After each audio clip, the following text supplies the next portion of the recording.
If I think rape is so terrible, then why am I engaging in CNC kink? And in a similar way, if I think spanking is so terrible, then why is it that I like it so much now? The darkness of her childhood does not define the experience she's having now.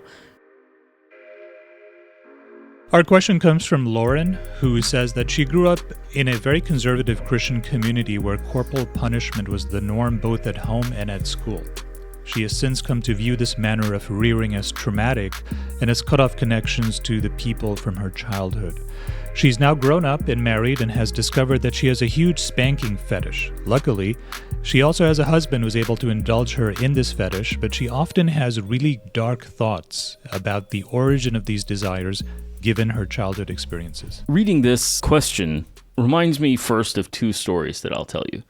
One is this lady goes to confession. She's Catholic, and she confessing to the priest, and she says, oh, I had this thought, and I did this thing, and I lusted after this person, and she's going on and on and on and on and on and on and on and on and on.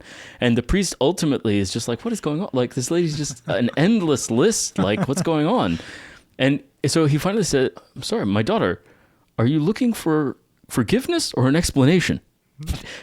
And I think that there's a certain truth to that. Are we looking forward or back? The other one that I really like is more common. I think I've seen it online more recently, is if a poisonous snake bit you, how much sense would it make to really chase down that snake, grab it, and explain to it why biting you was just absolutely an unacceptable thing, right?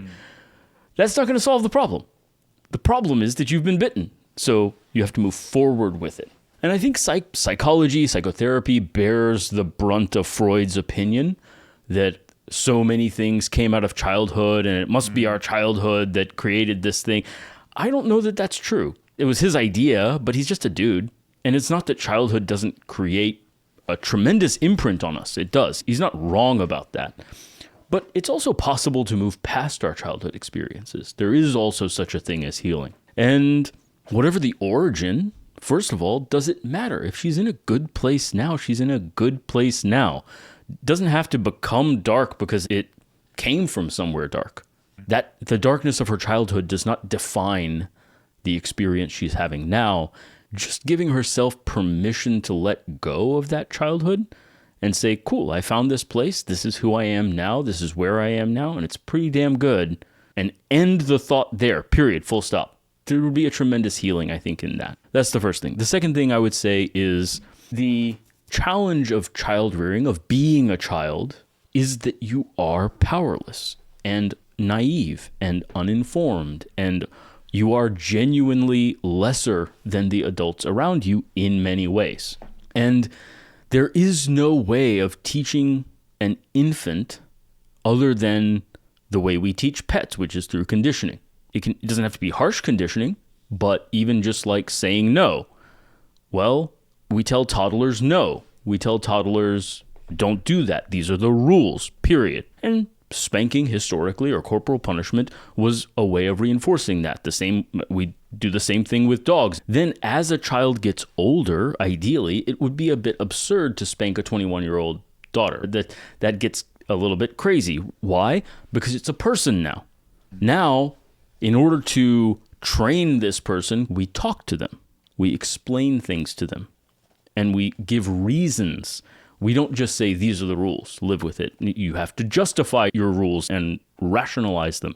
So the transition from infancy to childhood to adulthood through adolescence, I think older and more conservative areas tend to treat people more like pets for longer.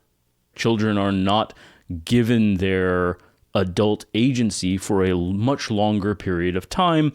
And there are interesting, perhaps, reasons for that in terms of like transmitting traditions that contain some sort of like cultural wisdom that even the person doing it doesn't understand. So I can't tell you why this. I don't know if you ever saw Fiddler on the Roof. So the intro is Fiddler on the Roof. It sounds crazy. You might say that every one of us is a fiddler on the roof, trying to scratch out a simple, pleasant tune without breaking his neck.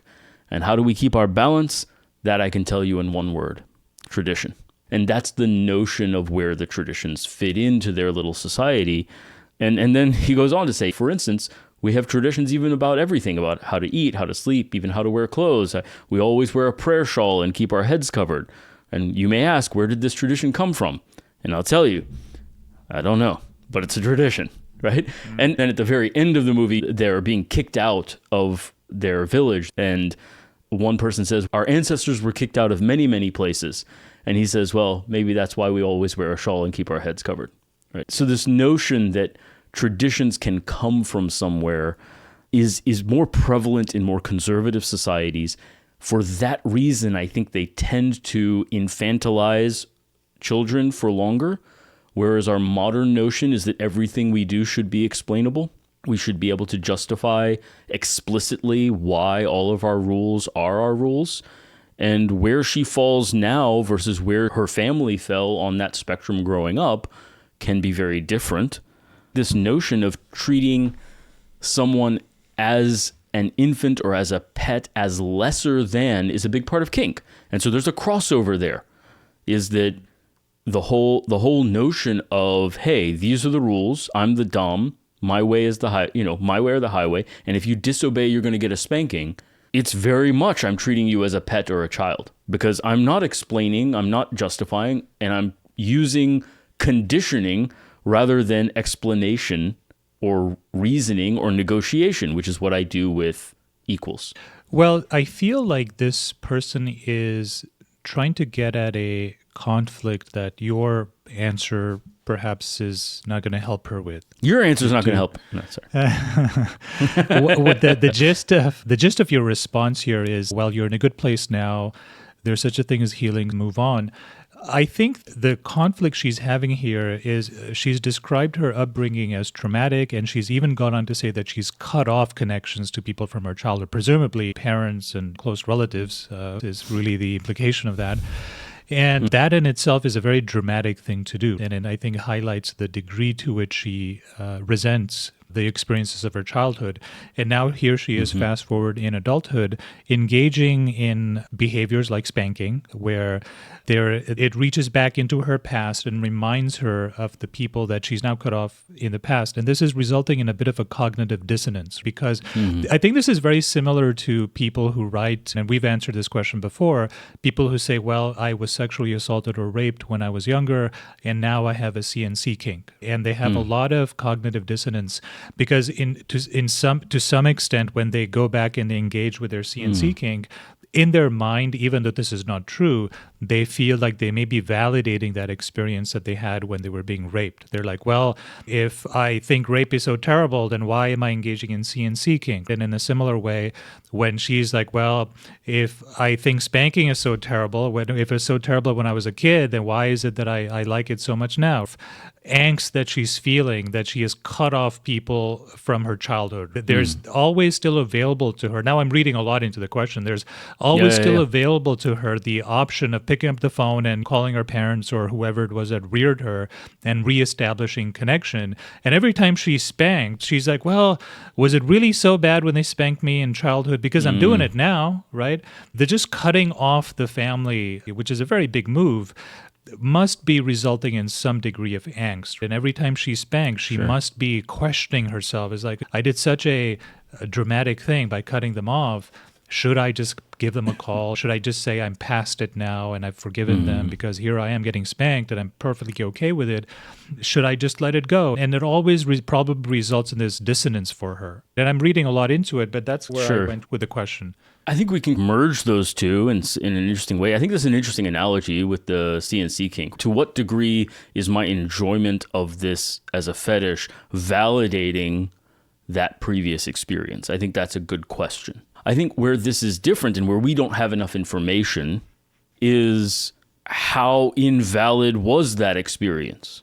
Because there's two possibilities here. One is that her very conservative Christian community engaged in spanking in a very traditional kind of way, and she subsequently, in keeping with modernity, has had a much bigger reaction to how bad that was, and to say, no, that was completely invalid, and no, that's awful, and no, this is trauma, and so on and so forth, right? Or she was genuinely abused, and It was not just a conservative sort of corporal punishment situation. It was brutal beatings for minimal infractions out of anger. We don't know which version of that was happening. Let's say it's the first. It's just a very strict sort of corporal thing. I think the question in her mind on some level is, to what degree was that cutting off her connections an overreaction in that case? In the second case, where it was genuinely abusive, genuinely a problem, then she has this question that we talked about. Well, how much am I validating something that truly should never be validated by enjoying this fetish? And there she has to rely on the notion that the context is totally different, that she is consenting to this. It's in the context of a marriage, presumably with a loving husband, where they can engage in this shadow play in a way that's healthy and integrative and joyful. So we don't have enough information, I think, about exactly what the traumatic experience was, and did she frame that as traumatic because she came to have more modern sensibilities, or was it truly traumatic in the sense of being abusive by any metric whatsoever?